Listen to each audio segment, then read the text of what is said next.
నేనేమంటున్నా అంటే కుటుంబంలో జరిగినటువంటి అనేక అంశాలను నేను చెప్పను కూడా. ఎందుకంటే అది ప్రజలకు అనవసరం. అది నేను ఆ బాధను పంచుకుంటే మీరు తట్టుకోలేరు కూడా. నేను చాలా గట్టిదాన్ని, మొండిదాన్ని, దయ్యాన్ని కాబట్టి తట్టుకొని నిలబడ్డా.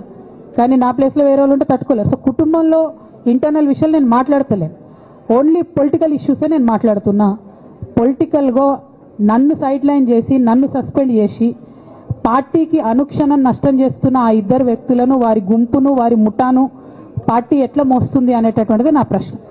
సరే, నిన్న మొన్న ఆ గుంపుకు సంబంధించిన వ్యక్తులు అన్ని చోట్ల నా ఫ్లెక్సీలు చింపేసి నాకు దిష్టిబొమ్మలు, శవయాత్రలు ఎందెందో వేసిరట. ఈ ఉత్సాహం కేసీఆర్ గారి మీద సిబిఐ ఎంక్వైరీ చేస్తా అని రేవంత్ రెడ్డి గారు అన్నప్పుడు ఎక్కడ చచ్చిపోయింది ఆ ఉత్సాహం అని నేను అడుగుతా ఉన్నా.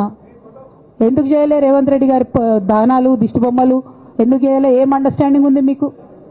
నా ప్రశ్న సింపుల్. నన్ను వ్యక్తిగతంగా ఏదో చేస్తారన్నది కాదు.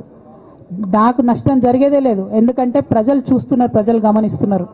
తెలంగాణ ఆడబిడ్డలు తమ ఇంటి ఆడబిడ్డలుగా ఆదరించారు నన్ను.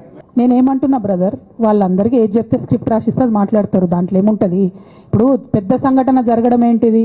నన్ను పార్టీ నుండి విడగొట్టాలనేటటువంటి ఒక నిర్ణయం అది జరిగింది. జరిగిన తర్వాత ఇవన్నీ జరుగుతూనే ఉంటాయి, చిన్న చిన్న విషయాలు. అవంతా వ్యక్తులను సీరియస్గా తీసుకోవాల్సిన అవసరం లేదు.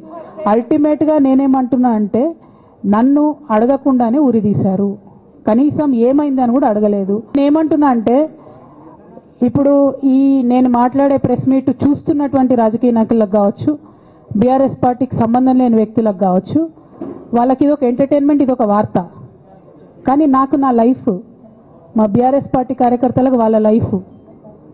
సో నేను చాలా తీవ్రమైనటువంటి బాధలో గంభీరంగా ఉండి మాట్లాడేటటువంటి ప్రయత్నం చేస్తున్నాను.